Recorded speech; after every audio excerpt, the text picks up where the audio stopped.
अगर स्टोरी पसंद आ रही है तो हिंदी स्टोरी चैनल को सब्सक्राइब करें और वीडियो को लाइक करें। एपिसोड 169 हमें पहचाना। लैला लगातार दिमाग पर जोर देकर उन दोनों लड़कों के बारे में याद करने की कोशिश कर रही थी, लेकिन उसे कुछ भी याद नहीं आ रहा था। तभी उनमें से बड़े शख्स ने कहा, अरे लैला जी, शायद आप हमें पहचान नहीं पा रही। मैं सोहन और ये राम प्रसाद। आपकी गाड़ी से हमें ठोकर लगी थी। सोहन का इतना कहना था कि लैला को जैसे एकदम से सब याद आ गया। उसने मुस्कुराते हुए कहा, जी अब याद आया। तो मंगरू काका कल आप लोगों के बारे में ही बता रहे थे। वैसे आप दोनों को यहाँ देखकर बहुत अच्छा लगा। उनकी बातें सुनकर मंगरू काका ने उन दोनों से पूछा, अरे बिटिया, तुम जानती हो इन्हें? ये तो और भी अच्छी बात हुई। फिर भी मंगरू काका ने दोनों का परिचय करवाते हुए कहा, ये बड़ा वाला सोहन मेरा भतीजा और ये राम प्रसाद मेरा बड़ा लड़का है। तब तक काकी खीर परोस कर ले आई थी। लोग सही कहते हैं, दुनिया गोल है। देखो कहाँ के लोग कहाँ आकर मिल रहे हैं। अब तुम लोग इसी खुशी में खीर खाओ। कहकर उन्होंने एक एक प्याली सबके हाथों में थमा दी। तभी राम प्रसाद ने कहा, बता नहीं सकते लैला जी, आपको यहाँ देखकर हमें कितनी खुशी मिल रही है। मुझे भी, वरना वो हादसा ऐसे अचानक से हुआ था कि मेरे तो खुद के हाथ पांव फूल गए थे। अच्छा हुआ जो आप दोनों यहाँ मिल गए। अब कम से कम उस दिन की शर्मिंदगी तो कुछ कम होगी। कहकर सबके साथ लैला भी खीर खाने लगी, जबकि राम प्रसाद और सोहन लैला की बातें सुनकर बस यही सोचे जा रहे थे कि इतनी बड़ी हीरोइन होने के बावजूद भी उसमें कितनी सादगी है।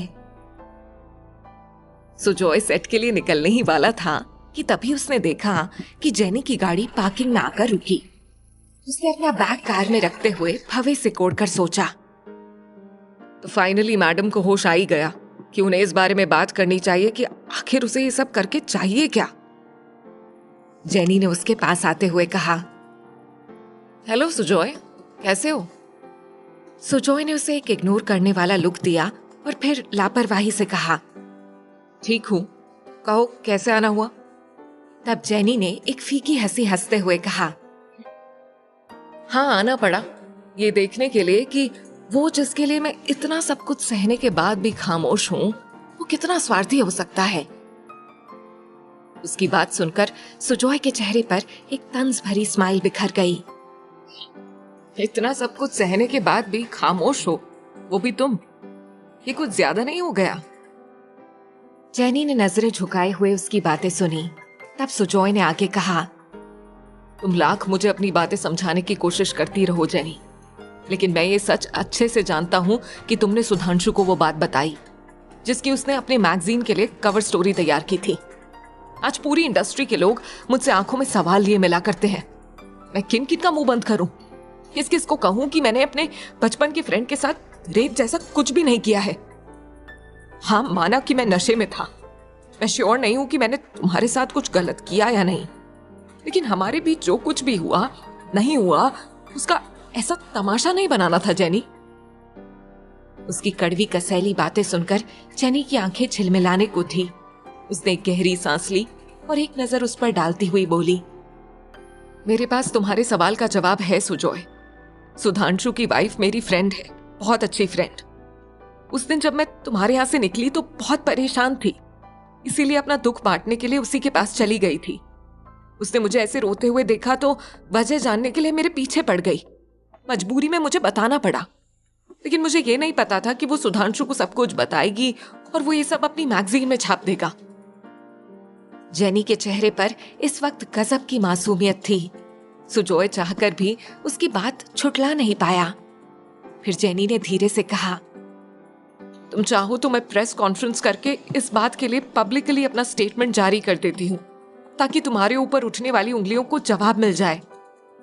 सुजॉय ने सपाट लहजे में कहा, नहीं उसकी कोई जरूरत नहीं है। जेनी ने अपनी कार की तरफ कदम बढ़ाते हुए कहा, हो सके तो मुझे माफ कर देना, चलती हूं। कहकर वो वहां से चली गई। लेकिन जेनी के आने का एक फायदा जरूर हुआ था कि सुजॉय के मन में उसे लेकर जितना भी गुस्सा था वो अब धीरे धीरे शांत होने लगा था। कार में बैठते हुए उसने सीट बेल्ट लगाई और फिर बैक व्यू मिरर में खुद को देखते हुए कहा, थैंक गॉड इस जेनी का चैप्टर क्लोज हुआ, वरना माँ का बस चलता तो वो तो मुझे उससे फेरे दिलवा के ही मानती। इन सब में सबसे अच्छी बात ये हुई है कि अब मैं लैला को लेकर कुछ और सपने भी देख सकता हूँ। कुछ देर और मंगरू काका और उनके परिवार के साथ रहकर लैला और रूही वापस फार्म हाउस पर लौट आए थे।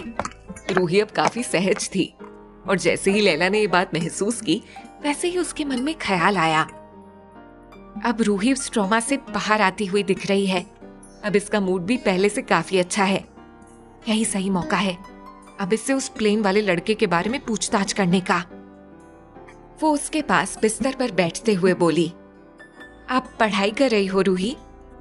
रूही ने मुझसे पास बैठा देखकर मुस्कुराते हुए कहा, नहीं बस ऐसे ही मैगजीन पढ़ रही थी। कहकर उसने हाथ में पकड़ा हुआ सुमन सौरभ दिखाया। तब लैला ने धीरे से कहा, पता है रूही, जब भी कोई हमारे साथ कुछ गलत करता है ना तो ये बहुत जरूरी होता है कि उसे उसकी गलती की पनिशमेंट दी जाए। तुम्हें इस बारे में क्या लगता है?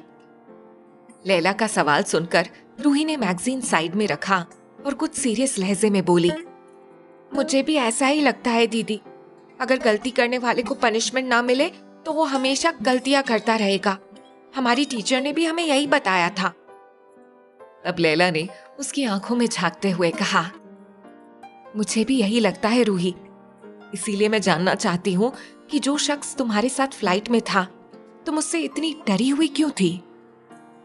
लैला के मुंह से उस शख्स का जिक्र सुनते ही रूही की आंखों में एक अजीब सा शौक नजर आने लगा था। उसने थरथराते हुए होठों से कहा, मुझे उसके बारे में कोई भी बात नहीं करनी दी। मैं अब मामा जी के पास हूँ तो अब मुझे उससे कोई डर भी नहीं। मैं उसको बिल्कुल याद नहीं करना चाहती। लैला ने महसूस किया कि ये कहते हुए रूही की आंखों से आंसू बहने लगे थे। उसने रूही के कुछ और पास आकर उसके सिर पर हाथ फेरा और बोली, ये बहुत अच्छी बात है रूही कि अभी तुम मामा जी के पास हो और बिल्कुल सेफ हो। लेकिन ये तो सोचो कि वो शख्स बाहर यूं ही घूम रहा है। मुझे नहीं पता कि उसने तुम्हारे साथ क्या किया, लेकिन अगर उसने तुम्हारे साथ कुछ भी गलत किया है तो उसका अगला शिकार कोई और लड़की हो सकती है। इसीलिए मुझे लगता है कि तुम्हें हिम्मत करके हमें पूरी बात बतानी चाहिए कि तुम उससे इतना डरी हुई क्यों थी। लैला की बातों से रूही को एक ढाढ़स सी बंधी। उसने अपने आंसू पोंछते हुए कहा, प्रकाश भैया पापा के करीबी दोस्त के बेटे हैं। पापा ने उन्हें मुझे ट्यूशन पढ़ाने के लिए रखा हुआ था। पहले मुझे वो किसी भाई की तरह मानने वाले लगा करते थे। मेरा उन्होंने बहुत ख्याल रखा। इनफैक्ट नई माँ से मुझे जितनी भी टेंशन होती थी मैं उन्हीं से शेयर करती थी। लेकिन फिर कहते कहते रूही का गला जैसे रुन सा गया।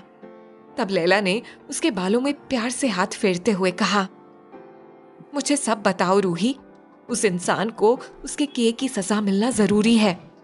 अपनी हिम्मत बटोरो और मुझे बताओ सब कुछ। रूही ने सिर हिलाते हुए हामी भरी और आगे कहा, लेकिन फिर ऐसा लगने लगा जैसे उनके देखने का, उनके छूने का अंदाज बदलने लगा था। दी, मेरी बहुत सारी फ्रेंड्स की मम्मा उन्हें गुड टच बैड टच के बारे में समझाती रहती हैं। दोस्तों से जिक्र के दौरान पता चला कि वो जो कुछ भी कर रहे हैं उसे अच्छा नहीं कहा जा सकता। लैला ये सुनकर मन ही मन कांप रही थी, लेकिन उसने रूही के सामने ये जाहिर नहीं किया। उसने यूं ही रूही का कंधा थपथपाते हुए पूछा, तो तुमने ये बात अपने पापा को क्यों नहीं बताई रूही? रूही ने जल्दी से कहा, मैं ये सारी बात पापा को नहीं बता सकती थी, लेकिन मैंने उन्हें जरूर कहा कि आप अगर अपनी आदत नहीं बदलेंगे तो मैं आपकी सारी हरकतों के बारे में पापा को बोल दूंगी और साथ ही आपसे पढ़ना भी छोड़ दूंगी।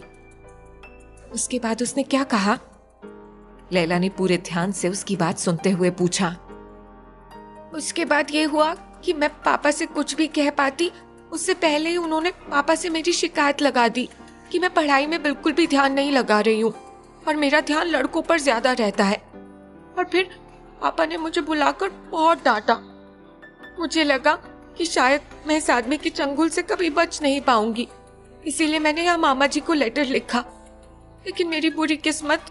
अगर स्टोरी पसंद आ रही है तो हिंदी स्टोरी चैनल को सब्सक्राइब करें और वीडियो को लाइक करें। कि पापा ने मुझे यहाँ भेजना भी चाहा तो भी प्रकाश भैया के साथ ही, और फिर उन्होंने मुझे चलने से पहले ही कह दिया था कि शिमला आने के बाद वो मुझे नहीं छोड़ेंगे।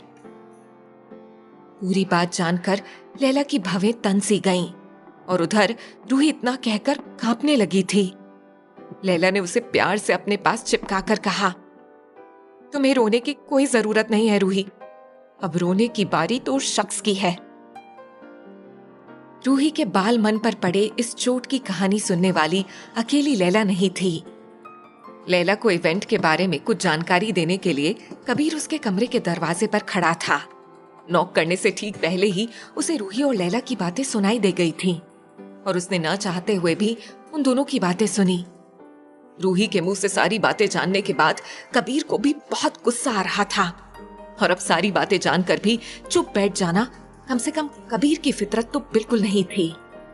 उसने अपनी हथेली पर दूसरे हाथ से मुक्का मारते हुए कहा, तुझे अपनी इस कारिस्तानी की बहुत बड़ी सजा भुगतनी होगी प्रकाश।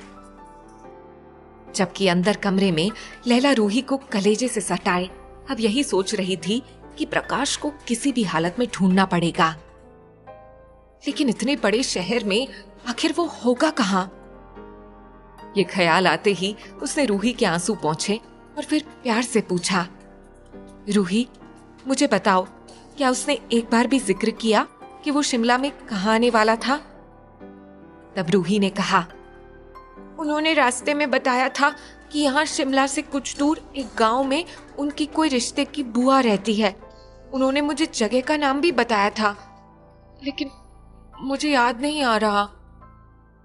रूही ने दिमाग पर जोर डालकर याद करने की कोशिश की। तब लैला ने कुछ सोचते हुए कहा, अगर उस जगह का नाम तुम्हारे सामने दोहराया जाए तो क्या तुम्हें याद आ जाएगा?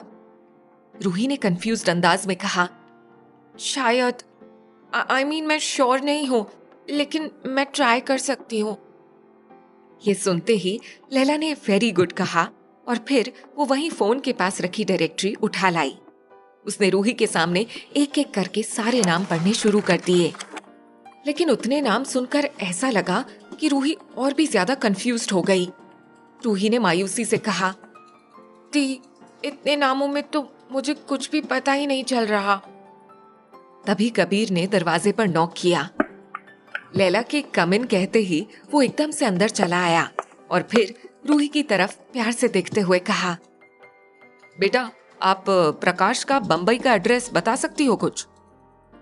ये सुनकर लैला ने चौंक कर कबीर का चेहरा देखा। तब कबीर ने उसकी तरफ देखकर धीरे से अपना सिर हिलाते हुए कहा, सॉरी, लेकिन मैंने तुम दोनों की बातें सुन ली हैं और अब मुझे अच्छे से पता है कि उस जानवर को कैसे ढूंढ निकालना है। कहते हुए कबीर की आंखों में जैसे चिंगारियां चमकने लगी थी। रूही से सारी इंफॉर्मेशन लेकर कबीर वहां से जा चुका था। उसके जाने के बाद रूही भी गहरी नींद में सो गई थी, जबकि लैला की आंखों से जैसे नींद कोसों दूर थी। अब जब वो सुकून से अपने कमरे में लेटी थी, तब उसके मन में बार बार बस वही एक आवाज दोहराई जा रही थी, अरे लैला, मैं बोल रहा हूं। ये आवाज उसे इतनी सुनी सुनी सी, इतनी जानी पहचानी क्यों लग रही है? आखिर सुलोचना ताई के सो कॉल्ड साहब भला मुझे कैसे पहचानते हैं? उस आदमी का नाम आखिर कैसे पता किया जा सकता है? क्या डेविड से कॉल करके पूछ लूं? उसने सोचा, लेकिन फिर इरादा बदल दिया। क्यों ना दोबारा कॉल कर लिया जाए, आखिर मैंने उन्हें ताई की बातें भी तो नहीं बताई थी। ये ख्याल आते ही लैला ने धड़कते हुए दिल से एक बार फिर कॉल लगवाया, लेकिन काफी देर रिंग होने के बाद भी किसी ने कॉल नहीं उठाया। उसने ऑपरेटर से एक आखिरी कोशिश करने को कहा और फिर रिसीवर से कान लगाए फोन उठाए जाने की प्रार्थना करने लगी। और जैसे भगवान ने उसकी सुन ली, उधर से फोन उठाया गया और एक बार फिर से वही आवाज उभरी, हेलो। और इस बार लैला ने उस आवाज को बखूबी पहचान लिया था। हिंदी स्टोरी चैनल को सब्सक्राइब करें।